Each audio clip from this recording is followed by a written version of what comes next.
سے ہی اس صف میں موجود تھا، وہ اس انتظار میں تھا کہ جب عمر فاروق نماز کے لیے جماعت کے لیے آگے بڑھتا ہے اور جب تلاوت شروع کرے تو میں ان پر خنجر سے وار کروں گا۔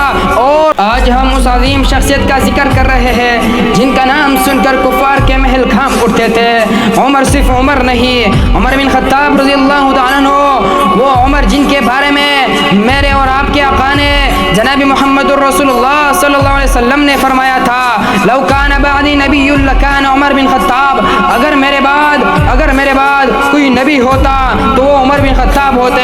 میرے دوستو ذرا تصور کرو، ایک شخص آدھی دنیا کا بادشاہ، توجہ جن کا رعب ایسا تھا کہ بڑے بڑے بادشاہ کانپتے تھے، جن کا رعب ایسا تھا کہ شیطان بھی آپ کو دیکھ کر راستہ بدل لیتا تھا، مگر اس جلال والے صحابی کا حال کیا تھا؟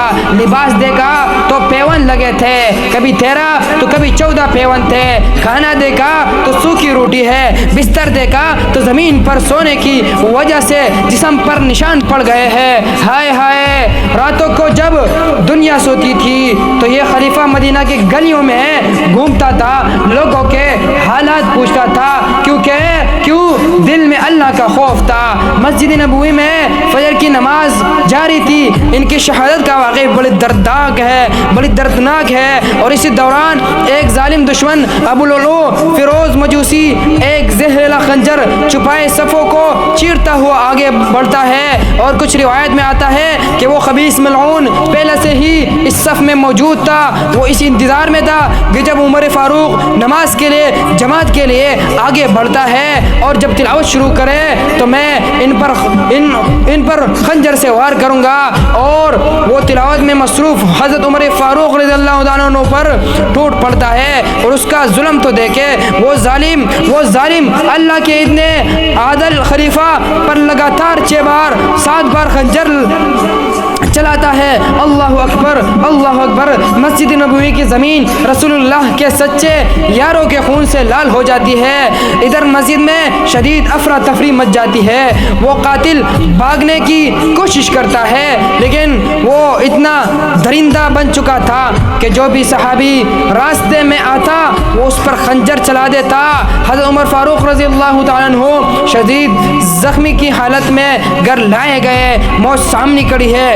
توجہ میرے بھائیوں توجہ کیجئے، آج ہمیں معمولی سا بخار ہو جائے تو ہم نماز بھول جاتے ہیں، معمولی سی تھکاوٹ ہو جائے تو ہم فجر کی نماز چھوڑ دیتے ہیں، لیکن قربان جاؤں میں اپنے صحابہ پر، لیکن قربان جاؤں میں اپنے عمر پر، جو تھوڑی دیر کے لیے ہوش میں آیا، موت سامنے تھی، مگر پہلا کڑکدار سوال تھا، کیا لوگوں نے نماز پڑھ لی؟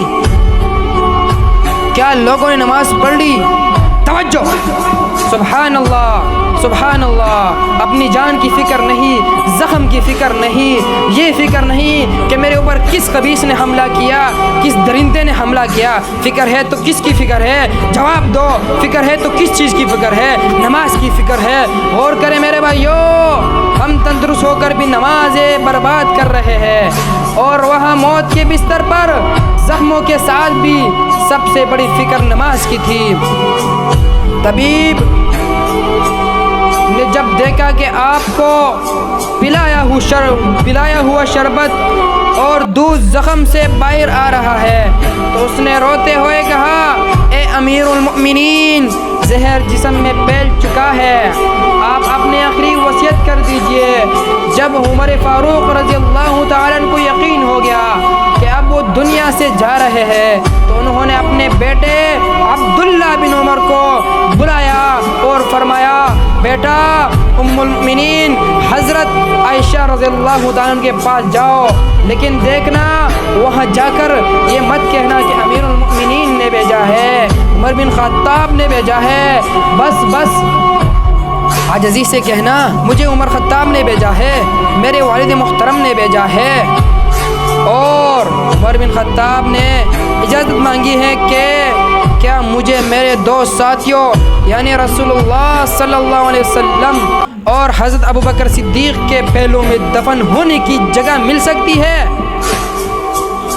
جب عبداللہ بن عمر نے حضرت عائشہ کو پیغام دیا تو ام المؤمنین نے روتے ہوئے فرمایا یہ جگہ تو میں نے اپنے لیے پسند کر رکھی تھی، لیکن آج میں عمر کو اپنے آپ پر ترجیح دیتی ہوں، میں یہ جگہ عمر کے نام کرتی ہوں۔ حضرت اللہ نے واپس آ کر جب یہ خبر سنائی تو حضرت عمر فاروق کا چہرہ خوشی سے چمک اٹھا اور فرمایا الحمدللہ الحمدللہ، میرے لیے اس خبر سے بڑھ کر کائنات میں کوئی اور اہم خواہش نہیں تھی۔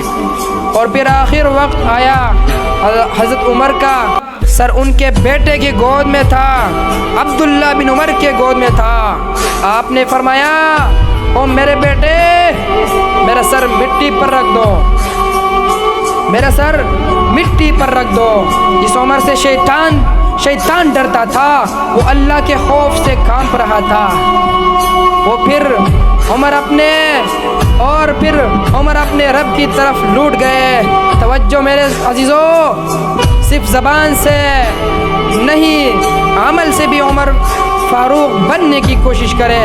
اگر طاقت ہو تو عمر جیسا انصاف کرو، اگر بڑے عہدے پر ہو تو عمر جیسی عاجزی لاؤ اپنے اندر، اور اگر مسلمان ہونے کی دعویٰ کرتے ہو تو اپنی زندگی کو نماز سے جوڑ لو۔ میرے پیارے نوجوانوں، ہر ایک واقعے کے پیچھے بہت سارے راز ہوتے ہیں۔ اس سے ہمیں نماز کا حکم اور نماز پڑھنے کا اور نماز نہ چھوڑنے کا سبق ملتا ہے۔ جی ہاں، اور ہمارے حکمرانوں کے لیے بھی بہت بڑا سبق ہے۔ جو ایسی اور عیش اور عشرت میں مبتلا یہ خبیث ہے، عوام الناس کی کوئی فکر نہیں ہے۔ اگر عمر فاروق کے جیسا عدل و انصاف نہیں کر سکتے تو پھر چھوڑ دو یہ حکمرانی، چھوڑ دو یہ بے غیرتی۔ اللہ تعالی ہمیں صحابہ کرام کی سچی محبت اور ان کے نقش قدم پر چلنے کی توفیق عطا فرمائے۔ وما علینا